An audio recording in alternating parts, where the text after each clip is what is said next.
Европ болж байгаа хоёр удаагийн наадамд анх удаага оролцож байна. Монгол улсын консерваторийн багш болохоос өмнө Америкийн нэгдсэн улсад 7 жил морин хуур зааж Америкт 3 удаагийн морин хуурын наадмыг зохион байгуулалтсаж хүүхдүүдэд наадамд амжилттай оролцуулаад ирсэн. Анхны наадмын Гран-при шагналыг манай шав инх үйлс маань авсан. 3 дугаар наадмын Гран-при шагналыг маань хүслэн маань авсан байгаа. Тэгээд анхны Европын наадмын Гран-при шагналыг хүслэн маань бас мөн авсан байгаа. Тэрнээс хойш Европт бол морин хуур асар хурдтай хөгжиж гин гэж ойлгож байгаа. Анхны морин хуурын наадмыг Америкт бид Айн Арбор гэдэг хотод зохион байгуулагдаад ер нь бол Европод Монголд морин хуурын наадмууд мөн маш хурдцтайгаар хөгжиж гин. Морин хуур сонирхогч хүүхдүүд маань маш чадварлаг хэмжээнд тоглож байгаа гэж бодож байгаа. Энэ удаа Америкаас энэ зун дэлхийн морин хуурын наадамд Өмнө Говь аймгийн Далан Задгад хотод манай шавнар маань бас их амжилттай оролцсон байгаа. Тэгээд бид нар хүүхдүүдтэй бол хэлжсэн Монголын хүүхдүүд Монголын орчинд морин хуурыг суралцдаг. Тэгээд ахуй орчин нь Монгол орчинд байдаг. Та нараас хамаагүй илүү морин хуур тоглон. Та нар бол шагналт байрыг мөрөөдөж чирэггүй. Монголынхоо морин хуурын наадамда та нар тоосоо өргөөд гоё хиймрээ сэргээгээд эргэж бэлдэж ирсэн боловч хүүхдүүд маань амжилттай оролцож шагналт байрууданд одоо орсон байгаа. Багш нарын хувьд бол маш баяртай байгаа. Америкийн нэгдсэн улсаас ирээд Монгол улсын консерваторид мэрэгжлийн морин хуурын багшаар ажиллаж байна. Тэгээд судлаач, морин хуур тоглооч төдийгүй судлаач хүн болохоор морин хуурын сургалтанд ямар ахиц дэвшил гарч ийн. Хуваараа хичээл сурж байгаа одоо Америкийн нэгдсэн улсад, Германд, Японд сурж байгаа хүмүүс маань хувийн багш дээр морин хуур сураад ямар ахиц дэвшил гарч ийн. Энэ хооронд би бас судлаачийн хувьд бол бяцхан харьцуулалт, аль нь давуу талтай, аль нь одоо дутагдaltaй талтай гэдгийг бас судлаад явж байна. Энэ удаагийн наадамд би бас консерватораа төлөөлж оролцох төдийгүй мөн Америкийн нэгдсэн улсаас одоо морин хуур сонирхогч хүүхдүүдийнхээ багшийн хувьд тэнд ажиллаж исэн морин хуурынхаа Хойд Америкийн морин хуурын холбооны одоо гишүүний хувьд ингээ оролцоод явж байгаа. Тэгээд сэтгэл бол маш өндөр байна. За мэдээж хэрэг гадаадд морин хуур сурж байгаа хүүхдүүд маань өөрсдөө морин хуур суралцъя гэж ирдгүү. Эцэг эхчүүд нь өөрсдийнхөө уламжлалт энэ хөгжмийг өв уламжлалаа хүүхдүүддээ үлдээе. Энэ өв уламжлалтаа энэ сайхан хөгжмөөрөө дамжуул Монгол соёлын түгээе, Монгол хэлийг сургая гэж эцэг эхчүүд нь хүүхдүүддээ сургадаг. Яг өөрсдөө сурж байгаа хүүхдүүд нь бүгдээрээ морин хуурын дуртай юу гэхээр мэдэхгүй энэ одоо юу юм. Тэгээ сураад ихээр энэ сони юм. Чи одоо морин хуура одоогоор манай шавнар маш олон жил морин хуура одоо амжилттай тоглодог болов чи морин хууранда дуртай юу гэж асуухаар дурггүй би энэ дургу баг үзий ядж ийн гэдэг хүүхдүүд байдаг мөртлөө морин хуурыг маш гоё хөгжимддөг. Гэхдээ одоо бол ингээд олон жилийн дараа морин хуурандаа хүүхдүүд яалтчгүй цаг хугацааны дараа дурлж эхэлт юм байлээ л дээ. За тэгэхээр ялгаа нь юу вэ гэхлээр хүүхдүүд 7 хоногт нэг л удаа хичээл авдаг. Энэ Монголд сурж байгаа морин хуур сурж байгаа хүүхдүүдийг бодох юм бол морин хуурын орчин юу ч байхгүй. Америк сургуульд Америк хэл дээр тий англи хэл дээр хичээлүүд нь явагддаг. Гэртээ хүрээд ирэнгүүт аав ээж нь зөвхөн монголоор ярина. Ийм л монгол орчинд хүүхдүүд хичээл сурлага одоо морин хуурыг хөгжмийг суралцж эхэлдэг. Яагаад амжилт үзүүлж байна гэдэг нэг шалтгаан байна л да. Мэдээж хэрэг бид нар Монгол улсын морин хуурын чуулгад ажиллаж исэн. Монголын хамгийн том одоо бол Монгол улсын морин хуур их найрал хөгжим болсон байгаа. Энэ том морин хуур Бочлон багшийн үүсэлтэд энэ том одоо байгууллагт бид нар ажиллаж исэн болохоор хамгийн алдартай мундаг морин хуурчдын дунд бид нар морин хуурыг түгээж явсан гэдгээ бид нар сайн ойлгоогүй байсан юм байл. Тэгэхээр бид нар яг л энэ консерватор энэ хуучнаар хөгжим бүжгийн энэ мэрэгжлийн сургалтын одоо сургалтаар явж исэн багш нарынхаа одоо тэр чадваруудыг бид нар өөрсдөндөө ингээд суудсан байна гэдгийг бас л мэдээгүй явж исэн. Тэгээ хүүхдүүдэд гадаадад хүүхдүүдэд сургаад ирэхээр морин уран чуулгын энэ дугуйлт тэр хөгжим бүжгийн консерваторийн бидэрт өгсөн мэрэгжлийн одоо энэ дэг жаяг бид нар суудсан болохоор бид нар хүүхдүүдтэй тэрийг өөрөө мэдлгүй олгоцсон байдсан байлээ гэж ер нь бол ажиглагдж байгаа юм.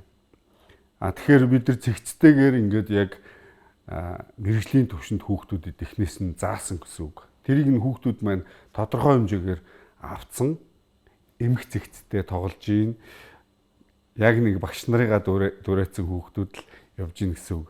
Тэгээд их сонин та нарт нэг юм хөгжилтөө жишээ ингээд хэлэхээр бид нар ингээ хүүхдүүдэд хичээл заана. Тэгээд бидний хэлийг ойлгож монголоор ярин заримдаа англиар бид нар тэр хүүхдүүдтэй ярина л та. Тэгээд бидний өвдөс юу ч дуурахгүй багшаа энэ ингээд энэ гэж юу ч дуурдаггүй хүүхдүүд нь.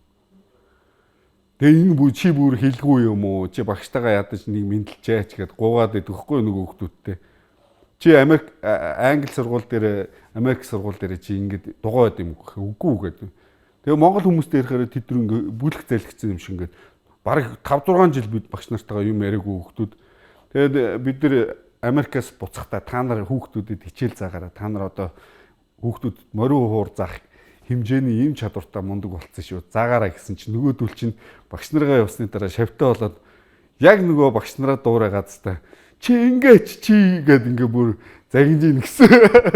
Тэгэхээр ер нь бол хүүхдүүд бол яалтчгүй нөгөө багш нарыгаа дуурайдаг одоо тойл гэх юм уу да тийм хөгжилтэй юм байдгийм байлээ. Тэгээд би одоо анх удаага Европт очиод Европын морин хуурч хүүхдүүдийг сонсгож байна л да. Тэгэхээр би Европын морин хуурч хүүхдүүд маань ямар нөхцөлд морин хуур тоглодгийг, сурдгийг, ер нь ямар зорилготой сурдгийг би одоо тэр хүүхдүүдээс асууна гэж бодож байгаа. Зөвлөхөд бол ер нь өсвөр насны хүүхдүүдэд ихэвчлэн бид нар морин хуурыг хөгжмийн боловсрол олох гэж одоо ингээ хичээгээд явж байгаа. Тодорхой цаг хугацаа байдаг тийм ямар нэгэн бэрхшээлийг юмыг сурахын тулд одоо цаг хугацааг давах хэрэгтэй байдаг. Хүндрэлтэй цагуудыг давах хэрэгтэй байдаг. Тэр чадварыг эзэмсэсний дараа одоо хүүхдүүд бол хөгжмөдөө дурлж эхэлдэг л дээ.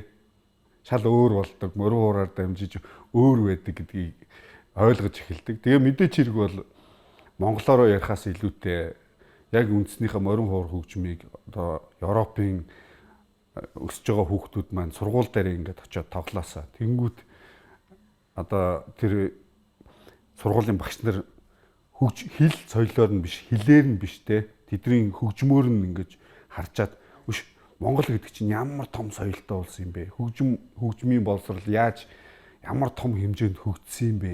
Тэ гэд сонирхож эхэлдэг байхгүй юу? Тэгээд ердөөсөө та нар морин хуураад хаана ямар нэгэн газар ингээд гой тоглоод явах юм бол Монгол орноо дэлхийд сурчилж байна. Энэ гой том капиталыг бид нар хөгжмөөр дамжуулж, морин хуураар дамжуулж бид нар дэлхийд ингээд баг боловч хэмжээнд өөрсдийнхөө эргэн тойрон хэмжээнд бид нар сурчлах амар том боломжтой шүү. Хүүхдүүдээ бүгдээрээ морин хуурыг хэдүүлээд нийлээ дэлгэрүүлье. Тэгэхээр эн чинь Европ морин хуурын наадам болж байхад бид нар Америкээс хүүхдүүдийг эцэг эхчүүдийг нь одоо тархийг угаах гэдэг юм уу те? Бидний ямар нэгэн байдлаар та нар Европт очиж оролцооч. Гэт ер нь бол одоо Вашингтон DC хотоос 5-6 хүүхэд, Сиэтлаас 2 хүүхэд, Чикагоос 4 хүүхэд, ер нь бол Америкаас маш том бүрэлдэхүүн Европт очино. Энэ утгаараа энэ Европын морин хуурын наадам гэдэг чинь дэлхийн хэмжээний наадам болж байгаа. Тэгээ би Японоос ирээсэй гэж боддог. Тэгээ Европ өөрөө том шүү дээ, тий. Зөвхөн Германаар төсөөлөгдөхгүй, ойрхон Бельгиэс ирнэ, Чехиас ирнэ, Шведээс ирнэ гэж бодож байна. Тэгээд гэхдээ бид нар энэ Европын наадам 3 жилд нэг удаа, Америкийн наадам 3 жилд нэг удаа, Монголын одоо дэлхийн морин хуурын наадам, Монгол болдог наадам 3 жилд нэг удаа ингэж ээлжилж хийхээр бидний хувьд бол ингээд тохирсон байгаа. Тэгээд морин хуур маань хөгжиж байна.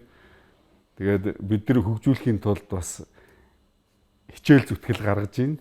Энэ удаагийн наадамд бол би мэрэгжлийн сургуулийн одоо мэрэгжлийн багшийн хувьд оролцож байгаа болохоор хүүхдүүдтэй бас их зөвлөгөө өгөөд наадам зохион байгуулж байгаа золоодоо Европын морин хуурын одоо холбооныхоо энэ мундаг залуучуудад туслаад туршлага солилцоод одоо маш гоё өдрүүдийг өнгөрөөнө хаа гэж бод. Ер нь бол морин хуурыг бол хэдэн ч наснаас сууж болно. Хитрхи жоох хүүхэд одоо нэг миний хар бол нэг 6 7 наснаас дээшээгээ хэдэн ч насны хүн сурч болно. Нэг 5 4 3 гэхлээр арай жоохон балчирдаад төвлөрөх одоо хугацааны хувьд бол жоохон асуудал үүсдэгэ. Тэгээ монгол хэлээр нэгдүгээрт хүүхдүүдтэй заах хэрэгтэй. Энэ бол мэдээж асуудал.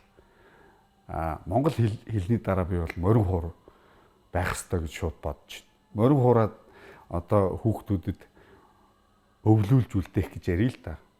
Морин хуурыг хүүхдүүдтэй ингээд зааж өгснөөр морин хуур тоглодог болгосноор яах вэ гэхлээр очин тойрныхоо бүх хүмүүст монголоос сурчлана. Монгол хүний оюун ухааныг сурчлана гэсэн үг шүү дээ, тий.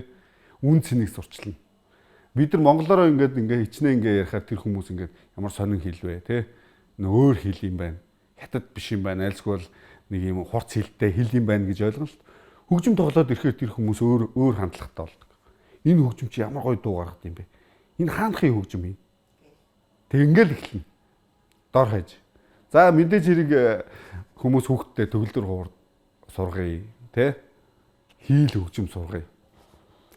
Тэгээд хийл төгөлдөр хуур тоглоод ирэхээр чи Монголоос ирсэн юм уу гэж хэн асуух? Хэн ч асуухгүй. Хятадаас ирсэн юм уу? Чи Япон юм уу? Солонгос юм уу гэж асуув. Морин хуур тоглоод ирэхээр эн чинь хаанхын хөгжим юм. Би урд нь үзээгүй юм байна шүү дээ. Энэ яадаг хөгжим юм. Тэгэхээр бид нар юу гэж хэлэх вэ? Энийг утсын морины сүлээр хийдэг. Одоо чавхцын морины сүлээр хийдэг. Нумных нь энэ татдаг одоо нумын бас морины сүлээр хийдэг. Морины сүлийг морины сүлээр хийдэг. Дэлхий дээр цорын ганц хөгжим. Гэт ингээд яриад эхлэх юм бол ингээд олон жишээ байна л да. Одоо Америкт манай хүүхдүүд зөвхөн морин хуурыг ингээд тоглодог. Сургуулийнхаа одоо урлагийн наадамд морин хуур тоглонгууд л ердөөсөө л хүүхдүүд нь бүгд Монголыг сонирхдаг. Багш нар нь сонирхдаг. Тэгэд огт тоодгүй байсан хүүхдүүдийг ер нь энэ хаанаас ирсэн хүүхдий тий авиас нь Монгол гэж хаана байдгийг тэгэл ердөөсөө гуглдэл тэгэл бүгдээрээ бусад хүүхдүүдээс илүү болдог. Тэгэхээр би хүүхдүүдэд морин хуурыг сурснараа Монгол улсаас сурчлана. Тэгээд дээрэс нь та нар од олноо сургуульдаа гэж хэлэх байна. За тэгэхээр монголчууд минь хүүхдүүдтэй морин хураа сургаа. Хүүхдүүд чинь ямар нэгэн морин хуурын татлага, уртын дуу, жижигхэн хэмжээний монгол дууга ингээд тоглоод ингээд яваад ирэхээр хүүхдүүд чинь морин хуурандаа дуртай болно. Тэгээд монголчууд ярьдаг штеп. Одоо сүүлийн үед морины одоо хурдаар бид нар соёлыг дэлхийд дээрэс нь Европ түгэх бидэрт боломж байна шүү. Тэгээ морин хуурын наадамдаа өргөн оролцоороо хүүхдүүдтэй морин хураа сургаарай гэж хэлэх байна.